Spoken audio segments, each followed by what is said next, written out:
Président Beidiagne du Conseil national du patronat, Mesdames et Messieurs les présidents d'organisations patronales, Mesdames et Messieurs les chefs d'entreprise, Mesdames et Messieurs les représentants des administrations, distingués invités, chers participants. Je voudrais tout d'abord remercier la République populaire de Chine et l'ensemble des pays africains d'avoir bien voulu choisir Dakar comme ville hôte de la 8e édition du Forum sur la coopération sino-africaine. Notre pays se sent honoré d'accueillir le FOCAC, qui est le symbole des relations de coopération dynamique entre la Chine et l'Afrique.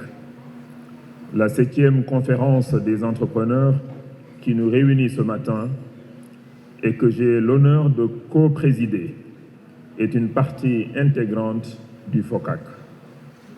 Je remercie donc les entrepreneurs qui ont bien voulu prendre part à ce forum en présentiel au centre des expositions de Diamniadio ou en mode virtuel.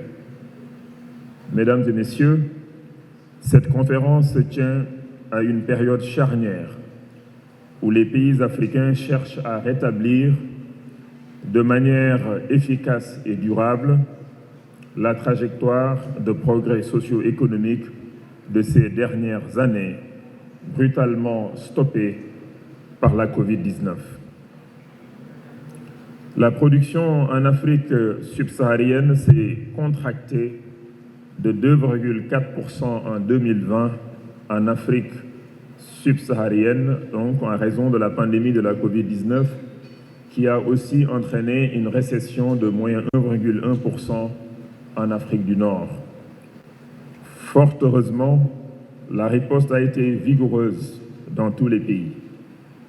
Elle a permis de mieux maîtriser la pandémie grâce aux efforts de vaccination, mais également de soutenir l'activité économique à travers des politiques de résilience qui ont entraîné une reprise économique progressive. Nous notons ainsi un retour de la croissance dès cette année en Afrique, avec des perspectives de consolidation en 2022.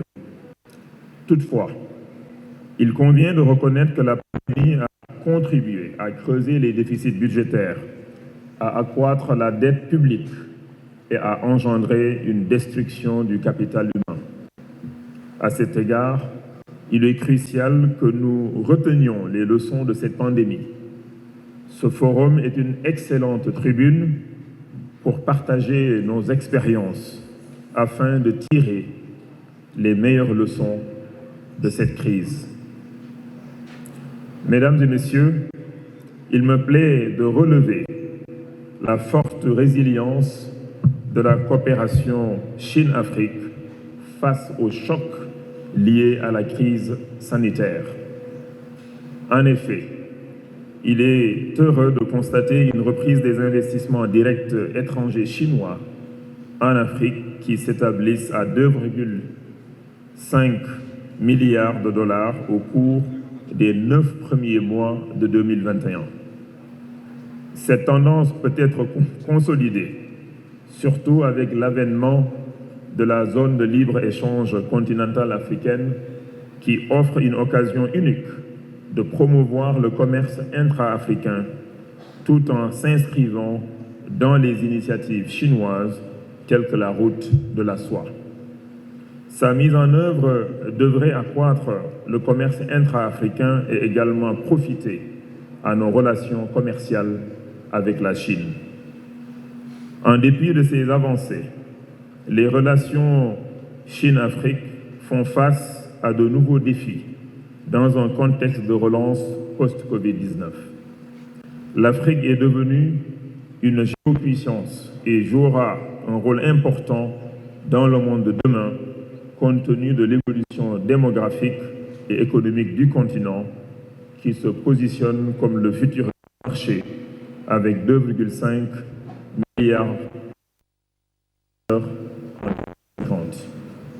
Mesdames et messieurs, le FOCAC est une plateforme de dialogue politique dans le cadre de la coopération Sud-Sud et un mécanisme de coopération entre la Chine et l'Afrique basé sur des principes d'égalité et d'avantages mutuels. C'est pourquoi il est important de saisir l'occasion de ce forum pour réfléchir sur des mesures visant à donner un nouvel élan aux relations Chine-Afrique en capitalisant sur les acquis et en tirant les enseignements de la pandémie. Nos secteurs privés respectifs ont un rôle clé à jouer dans cette nouvelle coopération qui doit viser plus d'investissements directs étrangers chinois en Afrique. Ainsi, les leviers suivants mériteraient d'être actionnés afin de booster l'investissement privé chinois en Afrique en partenariat avec le secteur privé africain, comme l'a rappelé le président Baye Diagne. Premièrement, l'assouplissement, des procédures et des termes de financement des différentes institutions de financement chinoises pour les rendre plus compétitives tout en renforçant les instruments d'investissement en fonds propres. On a beaucoup d'investissements en dette, il nous faut plus d'investissements en fonds propres, plus de participation du Fonds sino-africain pour les infrastructures, donc China Africa Fund, qui pourra co-investir donc avec le privé africain. Deuxièmement, la réallocation des droits de tirage spéciaux de la Chine, qui reste un sujet important et urgent pour l'Afrique, et leur utilisation sous forme notamment de crédits concessionnels ou de crédits, par exemple, à perpétuité pour affecter le moins possible l'endettement. L'orientation des investissements des entreprises chinoises performantes vers le soutien à l'industrialisation et à la digitalisation du continent en assurant un transfert de compétences et de technologies au profit des entreprises africaines. L'appui du processus de l'intégration africaine en renforçant l'interconnexion des infrastructures de transport, en construisant des zones de promotion des exportations dans les villes portuaires. La promotion de l'industrie médicale africaine en accélérant l'harmonisation des réglementations en Afrique. La création en Chine et en Afrique de plateformes et de centres de services destinés à assister les entreprises chinoises qui veulent investir en Afrique et vice-versa.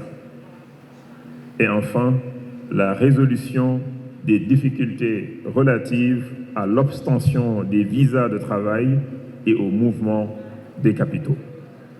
Pour finir, je voudrais rappeler que le Sénégal assurera la présidence de l'Union africaine l'année prochaine.